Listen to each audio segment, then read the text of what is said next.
ہے کہ لوح قرآنی حروف مقطعات کا علم کس کے پاس ہے؟ لوح قرآنی یا حروف مقطعات کا علم اللہ اور اس کے محبوب صلی اللہ علیہ وآلہ وسلم کے درمیان ایک کوڈ ورڈز ہیں، یہ کسی کو نہیں بتائے گئے. اور اس کے اوپر جن لوگوں نے تباہ آزمائی کی ہے اہل سنت میں امام ابن تیمیہ المتوفی 728 ہجری اور اہل تشیع تو کرتے ہی رہتے ہیں، یہ دونوں نے غلوب کیا ہے.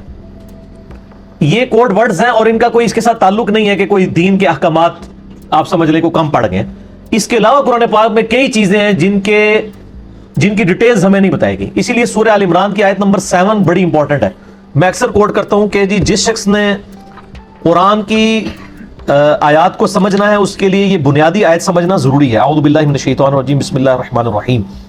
والذی انزل علیک الکتاب منہ آیات محکمات. اللہ ہے وہ جس نے تم پر اے نبی صلی اللہ علیہ وآلہ وسلم یہ قرآن نازل کیا جس کی کچھ آیات جو ہیں وہ محکمات ہیں، محکم ہیں، حکمیاں. کیا؟ نماز پڑھو، روزہ رکھو، ماں باپ کی نافرمانی نہ کرو، زنا سے بچو، یہ حکمیاں جتنے بھی شریعت کے احکام. ہن ام الکتاب، اس قرآن کتاب کی ماں وہی آیات ہیں، اصل جڑ وہی ہیں جو احکامات سب کو سمجھ آ رہے ہیں. وَأُخَرُ متشابہات، اور اس کے علاوہ کچھ متشابہات بھی ہیں جن میں تشبیہات دی گئی ہیں، ریزیمبلنس دی گئی ہیں. جیسے کہا گیا کہ جنت میں فروٹ ہوگا، حوریں ہوں گی. اب اس کی کوئی پکچر تو نہیں بنا سکتا یہاں پہ، صرف دنیا سے ریزیمبلنس دی گئی ہے. جس طرح دنیا میں فروٹ کھاتے ہو آخرت میں بھی ہوں گے. کس طرح کے ہوں گے وہ بخاری مسلم میں حدیث ہے. جنت کی نعمتیں نہ کسی آنکھ نے دیکھی، نہ کسی کان نے سنی، نہ کسی کے دل پہ کھٹکا گزرا. سورہ سجدہ میں بھی آتا ہے کہ اللہ تعالیٰ نے تمہاری آنکھوں کی لذت وہ چیزیں سنبھال کے رکھی ہیں جنت میں جن کا تم تصور بھی نہیں کر سکتے. تو وہ متشابہات ہیں. فَأَمَّا الَّذِينَ فِي قُلُوبِهِمْ زَيْغٌ، تو جن لوگوں کے دلوں میں ٹیڑھ پن ہوتا ہے، فَيَتَّبِعُونَ مَا تَشَابَهَ مِنْهُ ابْتِغَاءَ الْفِتْنَةِ، تو وہ متشابہات کے پیچھے پڑتے ہیں تاکہ اسے فتنہ تلاش کریں. وَابْتِغَاءَ تَأْوِيلِهِ، اور اس کے اصل معنی کا پتہ لگانے کی کوشش کرتے ہیں. وَمَا يَعْلَمُ تَأْوِيلَهُ إِلَّا اللَّهُ، جبکہ اصل معنی تو صرف اللہ جانتا ہے. وَالرَّاسِخُونَ فِي الْعِلْمِ، اور جو علم میں پختہ لوگ ہیں ان کی روش کیا ہوتی ہے؟ يَقُولُونَ آمَنَّا بِهِ، وہ کہتے ہیں ہم ساری آیات کے اوپر بس ایمان لاتے ہیں. کل من عند ربنا، یہ سب کے سب ہمارے رب کی طرف سے. وما یذکر الا اولو الالباب، اور نصیحت حاصل نہیں کرتے مگر عقل والے. ربنا لا تزغ قلوبنا بعد اذ هديتنا وهب لنا من لدنك رحمة انك انت الوهاب. یہ دعا اس کے ساتھ آئی ہے، اے رب ہمارا دل ٹیڑھا نہ کرنا بعد اس کے کہ تو نے ہمیں ہدایت عطا فرمائی، ہمیں اپنے پاس سے رحمت عطا فرما اے عطا کرنے والے. تو متشابہات کا بھی نہیں پتا، اور یہ تو متشابہات سے بھی اوپر کی چیز ہے حروف مقطعات. وہاں تو پھر بھی تھوڑی بہت ریزیمبلنس ہے. حوروں کا کنسیپٹ دیکھ کے بندہ دنیا کی عورتوں کے ساتھ ریزیمبلنس کر سکتا ہے. آخرت کی جنت کی جو نعمتیں ہیں، فروٹس ہیں، وہ دنیا میں بھی انور ٹور یا چوسا آم کھا کے بندہ تھوڑا بہت تصور تو کر سکتا ہے. ان ریزیمبلنس والی چیزیں. لیکن مقطعات تو یہ کوڈ ورڈز ہیں قرآن کے. الف لام میم نہیں پتا، قاف. لوگوں نے کافی اس کے اوپر یعنی کوشش کی ہے. بعض لوگوں نے کہا جی اب شیعہ کہتے ہیں الف لام میم سے مراد آل محمد ہے، الف لام میم. سنی کہتے ہیں جی جو تباہ آزمائی کرتے ہیں، ہم تو دونوں کے خلاف ہیں. وہ کہتے ہیں جی عرب میں رواج تھا کہ جب کسی کو خط لکھا جاتا تھا نا تو خط لکھنے والے کے جو نام کا پہلا حرف ہے نا وہ لیا جاتا تھا، اور جس کی طرف خط لکھا جاتا تھا اس کا بھی پہلا حرف لیا جاتا تھا، اور جو درمیان میں بات لے کے جانے والا ہوتا تھا اس کے نام کا آخری حرف لیا جاتا تھا. الف اللہ، لام جبرائیل، میم محمد.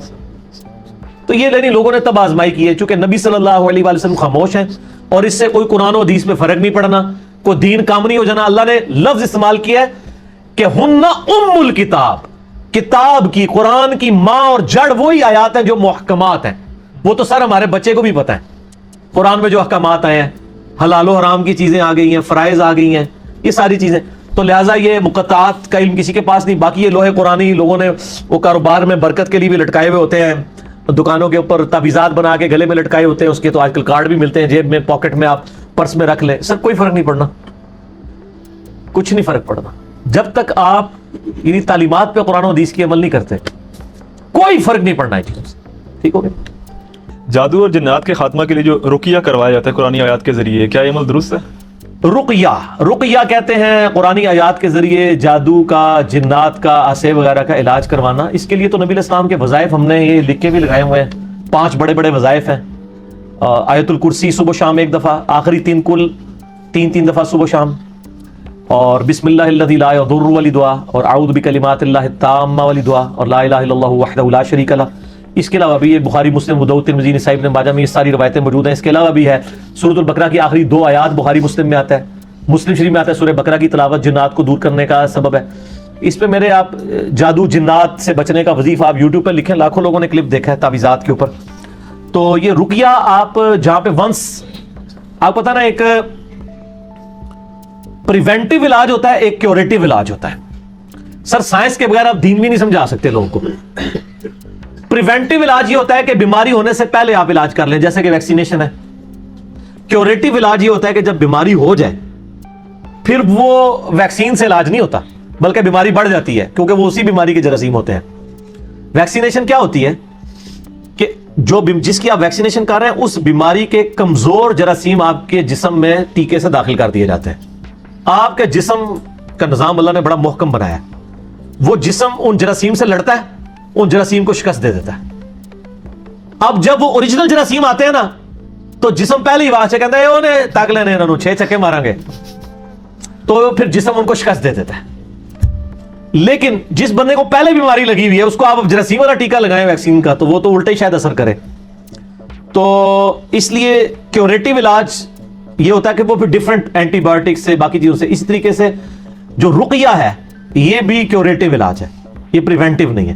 پریونٹیو تو یہی والا علاج ہے, آخری 3 صورتیں پڑھ کے رات کو سونے سے پہلے, بخاری مسلم میں آتا ہے المعوذات 3 پناہ دینے والی صورتیں 3 دفعہ پڑھ کے پھونک کے تو اپنے جسم پہ مل کے نبی علیہ السلام سویا کرتے تھے. میرے بلو کارڈ کے اندر بھی یہ ذکر موجود ہے, بلکہ یہ ہم نے علیحدہ سے اب ایک 5 وظائف والا یہ کارڈ علیحدہ سے بھی اورنج کارڈ بھی لانچ کر دیا ہے, تاکہ یہ کوئی 25-27 اذکار نہیں کر سکے, 5 تو کم از کم کرے نا اورنج کارڈ والا.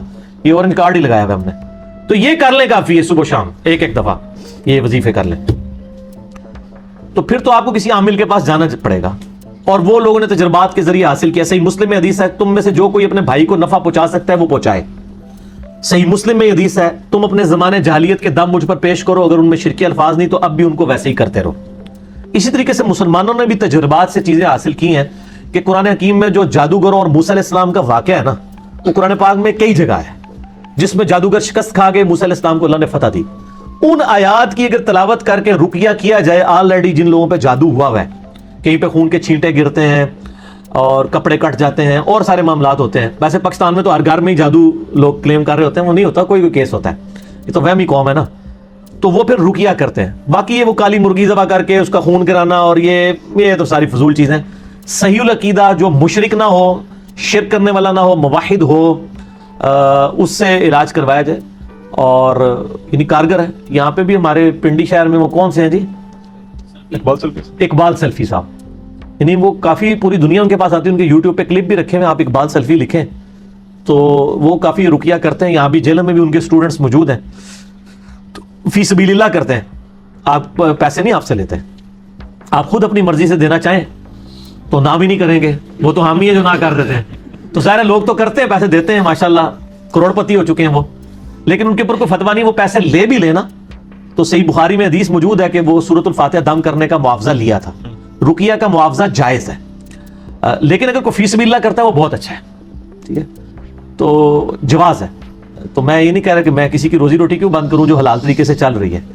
تو وہ اگر کوئی چلانا چاہتا ہے چلائے, تو باقی وہ باقیوں سے بہتر ہے, مانگتے نہیں ہیں, مفت علاج کریں گے, آپ دے دیں گے تو لا تما لا جمع لا منع. لا تما کہتے ہیں لالچ نہیں ہے, لا جمع جمع نہیں کرتے, یہ تو خیر ان کو ہی پتا ہوگا, اور لا منع منع بھی نہیں کرتے. ٹھیک ہو گیا, ٹھیک. تو وہ کروائیں جی ایسے لوگوں سے جن کو مسئلہ ہے. باقی ان کے پاس نہ جائیں جو قبرستان لے جاتے ہیں اور وہ جی کالی بکری کالی مرغی لے آئیں اور یہ, اور پھر خاندان میں آپس میں پھوٹ ڈلواتے ہیں, نہیں فلانے نے کرائے تعویذ, فلانے نے کرائے ہوئے ہیں. اس طرح کسی کو کوئی نہیں پتا چلتا, ٹھیک ہوگا نا, اس طرح کوئی نہیں جان سکتا کہ کس نے کیا کیا ہوا ہے, اندازے ہی ہوتے ہیں ان کے. جی, کیا یہ بات درست ہے کہ نیک لوگوں پر آزمائشیں بھی زیادہ آتی ہیں؟ ہاں, یہ حقیقت بات ہے. سب سے زیادہ آزمائشیں ہمارے نبی علیہ السلام پر آئی ہیں. صحیح مسلم میں حدیث ہے آپ صلی اللہ علیہ وسلم کو طائف کے موقع پہ پتھر لگے, آپ کے مبارک خون سے مبارک جوتیاں جو ہیں وہ بھر گئیں, اور غزوہ احد کے موقع پہ آپ کے 4 دانت شہید ہوئے. ترمذی میں اور ابن ماجہ میں ایک صحیح حدیث ہے, آپ صلی اللہ علیہ وآلہ وسلم نے فرمایا کہ اللہ تعالیٰ سب سے زیادہ تکلیف دنیا میں ان کو دیتا ہے جو اللہ تعالیٰ کو سب سے بڑھ کر محبوب ہوتے ہیں, یعنی انبیاء کرام. یہ آپ نے فرمایا کہ نبیوں پہ سب سے زیادہ تکلیف آتی ہے. اس کے بعد آپ نے یہ نہیں کہا صحابہ پہ آتی ہے, آپ نے کہا ان کے بعد ان پر جو اللہ کو نبیوں کے بعد سب سے بڑھ کر محبوب ہوتے ہیں. اب کئی صحابہ ہیں انہوں نے پوری زندگی لگژریس لائف گزاری ہے, کئی نے تکلیف اٹھائی ہیں, اور آج بھی کئی لوگ ایسے ہیں جو لگژریس لائف گزار رہے ہیں, کئی تکلیف اٹھا رہے ہیں. یہ اب اللہ کو پتا ہے کہ کس نے کس قسم کی تکلیف اٹھانی ہے.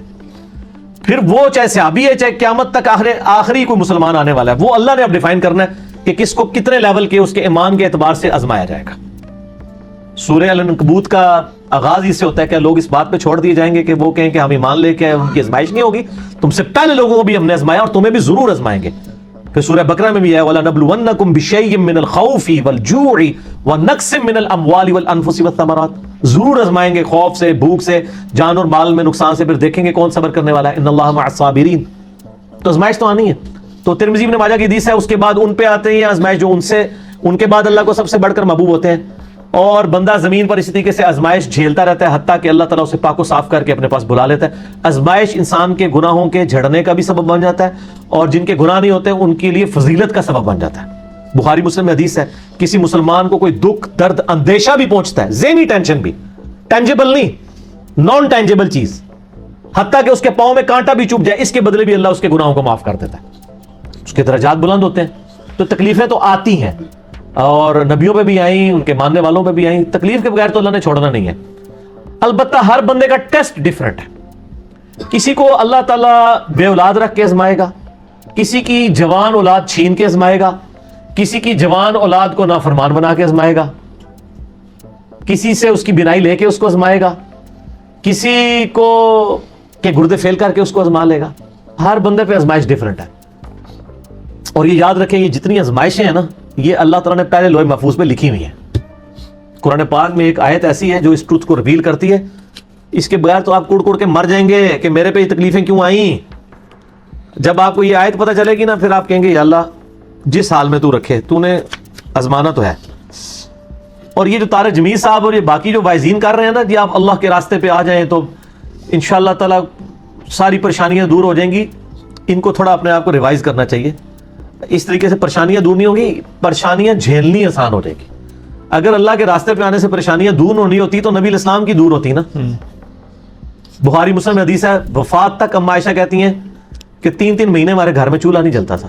2 کالی چیزوں پہ, کھجور اور پانی پہ گزارا ہوتا تھا, اور وہ بھی تھوک کے حساب سے نہیں, 1 کھجور اور پانی کا پیالہ صبح, میٹھا پانی 8-10 کلومیٹر سے بھر کے لانا پڑتا تھا, اور ایک شام کو. یہ ٹوٹل خوراک تھی. ٹھیک ہے.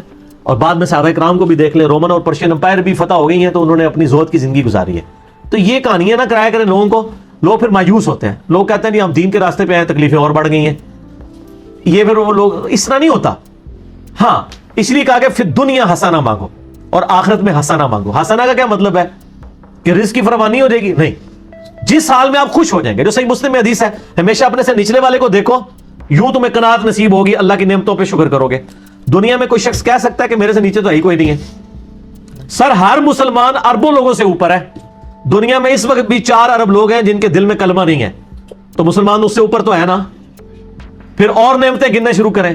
سر پی سی ہوٹل کا مالک جو ہے وہ مرچ نہیں کھا سکتا, اور میں چنا چاٹ بھی کھا لیتا ہوں, تو میں اس سے بہتر ہوں. ایک فیکٹر میں نے کنسیڈر کیا نا. اس کے بعد دولت ہے تو کیا کرے گا, ڈالر کھائے گا. تو ہر بندے کو اللہ نے آزمائش میں ڈالا ہے. تو یہ آیت ہے سورۃ الحدید کی آیت نمبر 22 اور 23. اعوذ باللہ من الشیطان الرجیم. ما اصاب من مصیبت فی الارض, کوئی بھی مصیبت جو زمین میں آتی ہے, ولا فی انفسکم, یا وہ تمہاری جان میں آتی ہے, الا فی کتاب من قبل ان نبرأہا, وہ ہم نے لوح محفوظ پہ پہلے ہی لکھ لیا ہے کہ اس کو بھیجیں ہم. زمین پہ ارتھ کوئک آتے ہیں, یعنی زلزلے آتے ہیں, سیلاب آتے ہیں, قحط سالی آتی ہے, وبائی مرض پھیلتا ہے, یا تمہاری جان میں کسی کے گردے فیل ہوتے ہیں, کسی کو ہیپاٹائٹس ہو جاتا ہے, کسی کو کینسر ہو جاتا ہے. اللہ تعالیٰ فرماتا ہے یہ ساری تکلیفیں میں نے پہلے ہی لکھی ہیں لوح محفوظ پہ کہ اربوں انسانوں میں سے کس بندے کو کون سی تکلیف دینی ہے. اللہ اکبر. ذالک ان ذالک علی اللہ یسیر, اور بے شک یہ اللہ کے لیے بڑا آسان ہے. تمہارے لیے مشکل ہے کہ اتنا ڈیٹا کیسے مینج کیا ہوا ہے, اللہ کے لیے آسان ہے. کس لیے؟ لِكَيْ لَا تَأْسَوْا عَلَى مَا فَاتَكُمْ, یہ اس لیے میں نے کیا تاکہ تم کفِ افسوس نہ بولو جو تم سے چھن جائے. کیا کہو؟ اِنَّا لِلَّهِ وَإِنَّا إِلَيْهِ رَاجِعُونَ, ہم بھی اللہ کی طرف سے, ہم نے لے کے بس چلے جانا ہے. مسلم شریف میں حدیث ہے نا جو تکلیف کے وقت یہ دعا پڑھ لے انا للہ و انا الیہ راجعون اللہم اجرنی فی مصیبتی و اخلف لی خیرا منہا، تو اللہ تعالیٰ اس کو بہتر نعم البدل عطا کر دیتا ہے۔ میرا یوٹیوب پہ کلپ ہے غم کی خبر کو خوشی میں بدلنے کی دعا، اس میں نے ڈیٹیل سے اس کے اوپر بات کی، آج میں ڈیٹیل میں نہیں جاؤں گا۔ اللہ تعالیٰ ماتا یہ میں نے اس لیے لوح محفوظ پہ لکھا ہے تاکہ تمہیں افسوس نہ ہو جو تم سے جاتا رہا، ولا تفرحوا بما آتاکم، اور تم شیخی نہ بگاڑو اس پہ جو تمہیں مل جائے، واللہ لا يحب كل مختال فخور، اللہ تعالیٰ ہر شیخی خورا جو ہے، شیخی بگاڑنے والا، اللہ تعالیٰ اس کو پسند نہیں کرتا۔ تو اسلام تو کہتا ہے جی خوشی ہے تب گاڈ اورینٹڈ ہو، غم ہے تب گاڈ اورینٹڈ ہو، ٹھیک ہو گیا؟ جی سوال ہے کہ مولا علی علیہ السلام کا قول بیان کیا جاتا ہے کہ اللہ تعالیٰ کی طرف سے آنے والی آزمائش اور عذاب میں فرق یہ ہے کہ آزمائش سے انسان اللہ تعالیٰ کی طرف رجوع کرتا ہے اور عذاب سے اللہ تعالیٰ سے دور ہو جاتا ہے۔ تو جعلی قول ہے، حضرت علی علیہ السلام کی طرف تو اکثر جھوٹے قول ہی منسوب کیے گئے، یہ کوئی تھرمامیٹر نہیں ہے کہ کوئی شخص یہ ڈیفائن کر سکے، کیونکہ ایک مکتبہ فکر کے کسی بندے پہ تکلیف آتی ہے تو دوسرا فرقے والا کیا کہتا ہے؟ اس سے اللہ کا عذاب آیا، کہتا ہے نا، اور جب اس پہ تکلیف آئے تو وہ کہتا ہے وہ عذاب پہ آئے۔ تو یہ جب آپ کو کوئی کہے نا کسی کے ساتھ یہ ہو گیا ہے تو ان کے علماء کے ساتھ کیا کچھ نہیں ہو رہا، تو کیا یہ کہیں گے کہ ہمارے علماء کے اوپر عذاب الہی آیا ہوا ہے جو ان کے ساتھ یہ ہو گیا؟ کوئی بھی نہیں کہے گا، دوسروں کے لیے کہیں گے۔ اور یہ کہنا کہ جی اللہ کی طرف انسان رجوع لاتا ہے، ہم نے تو دیکھا ہے کہ جو اس کے اوپر تکلیف آتی ہے تو وہ اللہ کی طرف رجوع لاتا ہی ہے مسلمان ہو تو، اور رجوع لانے کے فوراً بعد جب تکلیف دور ہوتی ہے پھر واپس بھی آ جاتا ہے۔ بہت کم لوگ ہیں جو قائم رہتے ہیں اس کے اوپر۔ تو یہ کوئی ہارڈ اینڈ فاسٹ رول نہیں ہے کہ جی آپ اللہ کی طرف رجوع لائیں تو یہ آزمائش ہے، اور اگر اللہ کی طرف نہیں رجوع لاتے ہیں تو عذاب ہے۔ سورہ سجدہ میں آیا کہ ہم دنیا کی زندگی میں تمہیں عذاب دیں گے، عذاب عربی والا تکلیف، تاکہ تم ہماری طرف پلٹ آؤ۔ اس لیے آپ دیکھیں نا جتنے لوگ دین پہ چلتے ہیں نا، اکثریت کسی کی ماں مری ہوتی ہے، سعید انور کو دیکھ لیں، اس کی بچی 8 سال کی فوت ہوئی، وہ اللہ کے راستے پہ آیا، ٹھیک ہے نا جی۔ تو تکلیف کے ذریعے انسان اللہ کی طرف مائل ہو جاتا ہے۔ تو دنیا میں آپ یہی کہیں گے کہ جو بھی جس پہ تکلیف آ رہی ہے نا، یہ اللہ کی طرف سے آزمائش ہے۔ عذاب کو صرف پیغمبر بتا سکتا ہے کہ کسی کے اوپر عذاب ہے کہ نہیں، ٹھیک ہوگا نا جی۔ ورنہ تو جن جن کے اوپر تکلیفیں آئی ہوئی ہیں، دیکھیں آپ حضرت حسین علیہ السلام پہ کیسی تکلیف آئی ہے۔ اس زمانے کے ہزاروں لوگ آل امیہ کے لوگ حضرت حسین کو بدعتی کہتے تھے، وہ کہتے تھے اس نے امام وقت کے خلاف خروج کیا ہے اور یہ بدعتی ہے، ٹھیک ہے، اور انہوں نے تو ثواب سمجھ کے ان کو شہید کیا ہوا نا۔ تو لوگوں کے فتووں سے کیا فرق پڑتا ہے، ٹھیک ہو؟ اللہ کو پتا ہے کہ کون کس کا مقام اللہ کے ہاں کیا ہے۔ ہم یہی کہیں گے کہ جس میں بھی تکلیف ہے اللہ کی طرف سے آزمائش ہے، تاکہ وہ اللہ کی طرف رجوع لائے، بس۔ یہ کوئی نہیں کہہ سکتا کہ عذاب ہے کسی کے اوپر، نہ اپنے دشمن کے بارے میں یہ کلیم کرے، نہ اپنے بارے میں ایسا کوئی کلیم کرے، آپ آزمائش ہی سمجھے اسے، ٹھیک ہو گیا جی۔ اگلا سوال ہے کہ اگر کسی شخص کو قرآن حکیم کا مطلب سمجھ نہیں آتا، اس کے باوجود وہ صرف عربی میں سورہ ملک یا سورہ یاسین پڑھ لیتا ہے، تو کیا قرآن مجید کا صرف عربی میں پڑھنا ہی فائدہ دے گا؟ فائدہ تو دے گا، لیکن قرآن کا اصل مقصد تلاوت نہیں ہے، اصل مقصد اسے فالو کرنا ہے۔ وَأُوحِيَ إِلَيَّ هَذَا الْقُرْآنُ لِأُنذِرَكُم بِهِ وَمَن بَلَغَ، اے نبی علیہ السلام ہم نے قرآن آپ کی طرف اس لیے وحی کیا تاکہ آپ اس قرآن کے ذریعے لوگوں کو بھی تبلیغ کریں اور جس تک یہ قرآن پہنچے۔ اس طریقے سورہ صاد میں قرآن اس لیے نازل کیا تاکہ اس کی آیات کے اوپر تدبر کرو، یعنی قرآن میں یہ مضمون بڑی جگہ ہے، میرا اس کے اوپر پورا ریسرچ پیپر ہے، ریسرچ پیپر نمبر 4 ہے، امام الانبیاء کی دعوت قرآن صلی اللہ علیہ وآلہ وسلم۔ قرآن کا پرائمری مقصد ہے اس کو فالو کرنا، تلاوت کرنا نہیں سر۔ ہاں تلاوت کا ثواب ہے، وہ جامعہ ترمذی میں صحیح حدیث ہے، مشکات میں بھی آپ کو پہلی جلد کے اینڈ پہ مل جائے گی، فضائل قرآن والے چیپٹر میں، کہ جو بھی کتاب اللہ سے ایک حرف پڑھتا ہے اللہ اس کو 10 نیکیاں دیتا ہے۔ پھر آپ صلی اللہ علیہ وآلہ وسلم نے فرمایا میں نہیں کہتا کہ الف لام میم ایک حرف ہے، بلکہ الف ایک حرف، لام ایک حرف اور میم ایک حرف ہے۔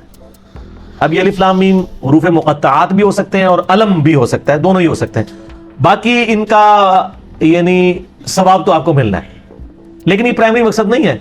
وہ صحیح حدیث ہے ابو داؤد کے اندر، ترمذی کے اندر، کہ جو رات کو سونے سے پہلے سورۃ الملک پڑھ لے گا اللہ تعالیٰ اسے عذاب قبر سے محفوظ رکھے گا۔ میرا مسئلہ نمبر 112ABC قرآن حکیم کی 12 صورتوں کے فضائل کے اوپر ریکارڈڈ موجود ہے۔ اسی طریقے سے سنن دارمی میں ایک موقوفاً روایت ہے ابن عباس سے صحیح سند سے کہ جو صبح کے وقت سورہ یاسین پڑھ لے شام تک اللہ تعالیٰ ہر معاملے میں اس کے لیے کفایت کرے گا، جو شام کو پڑھ لے صبح تک کفایت کرے گا۔ وہ فضائل اپنی جگہ موجود ہیں، لیکن ان کے لیے نہیں۔ ایک بندہ یعنی سورہ یاسین پڑھ رہا ہے، سورہ ملک پڑھ رہا ہے، سورہ فاتحہ پڑھ کے دم کر رہا ہے، لیکن اس کا عقیدہ ایاک نعبد و ایاک نستعین نہیں ہے، صرف فاتحہ کے دم ہی پہ ڈالتا ہے، تو سر دوزخ میں جائے گا نا اگر توحید درست نہ کی۔ تو قرآن کا اصل مقصد ہے قرآن کے عقائد کے اوپر عمل کرنا، اس کی ترویج کرنا، یہ سائیڈ بینیفٹ ہے۔ قرآن کی جو بلائی ہے، کریم ہے، وہ قرآن کی تعلیمات ہے، باقی تو سائیڈ بینیفٹ ہے، ثواب بھی ہو جائے گا، ٹھیک ہے، اسی لیے میں کہتا ہوں آپ اعتکاف بیٹھتے ہیں نا، کہتے نہیں میں 10 قرآن مکائے، میں جناب 15 قرآن پڑھ چھڑے، یار 10 صفحے ترجمے کے ساتھ پڑھ لینا جس سے آپ کی زندگی بدل جائے، وہ زیادہ بہتر ہے. تو بال یہ ایکسٹریم رویے ہیں. بعض لوگ جو یہ کہتے ہیں نا کہ جی بغیر ترجمے کے وہ پڑھے گا کوئی فائدہ نہیں ہوگا، وہ بھی غلط کہہ رہے ہیں. ثواب تو ہونا ہے جی، اس میں کوئی شک نہیں ہے، لیکن اصل جو فائدہ تھا وہ نہیں ہوگا. ٹھیک ہے. یہ اسی طریقے سے ہے کہ ایک بندہ ڈرائیونگ کرتے ہوئے زبان سے تو کہہ رہا ہے keep left keep left keep left, اور سٹیئرنگ اس کا رائٹ کی طرف جا رہا ہے تو ٹھوک ہی دے گا نا سامنے جا کے، اگر وہ پاکستان میں چلا رہا ہے. امریکہ میں تو رائٹ سائڈ پہ چلتی ٹریفک، ایک نہ کو بھی جو پاک کاٹ لوے. تو میں اس لیے کہہ رہا ہوں تو خالی زبان سے بولنے سے نہیں ہوگا، باقی آپ کا عمل بھی اس کے اوپر گواہ ہونا چاہیے. ٹھیک ہو گیا.